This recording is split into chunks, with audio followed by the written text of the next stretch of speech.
Hi guys, and this is a new video about TikTok application. Today we will show you how to turn on or turn off comments on TikTok.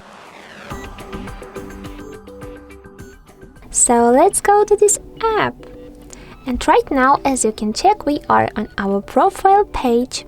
Then let's pick on the three lines icon at the top of the screen. Later, let's pick on the settings and privacy option and choose privacy settings. Later, let's pick on the comments section, and well done. As you can see here, we have all of the customizations about comments on your account. And to block, as an example, your comments option, let's pick on the dot opposite the no one feature, which means that no one can comment your video. So let's choose it after picking here. Wait a minute, and well done. Right now all of the comments on your account are disabled, but if you want to activate the comments feature, let's pick on the first dot, which means that everyone can set and can save comments on below your videos. So let's do it.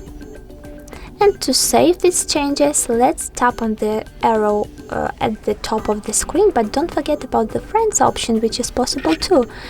And means that only your friends can save and can write comments. So as I said, let's pick on the arrow again and again. Later, let's refresh our profile page to check all of these saved settings. Privacy, comments. Yes, as you can see, these settings were smoothly and successfully saved. So from now on, you know how to manage your comments option on TikTok. Don't forget about likes, and don't forget to subscribe to our YouTube and of course HardReset.Info channel. Good luck. Bye bye.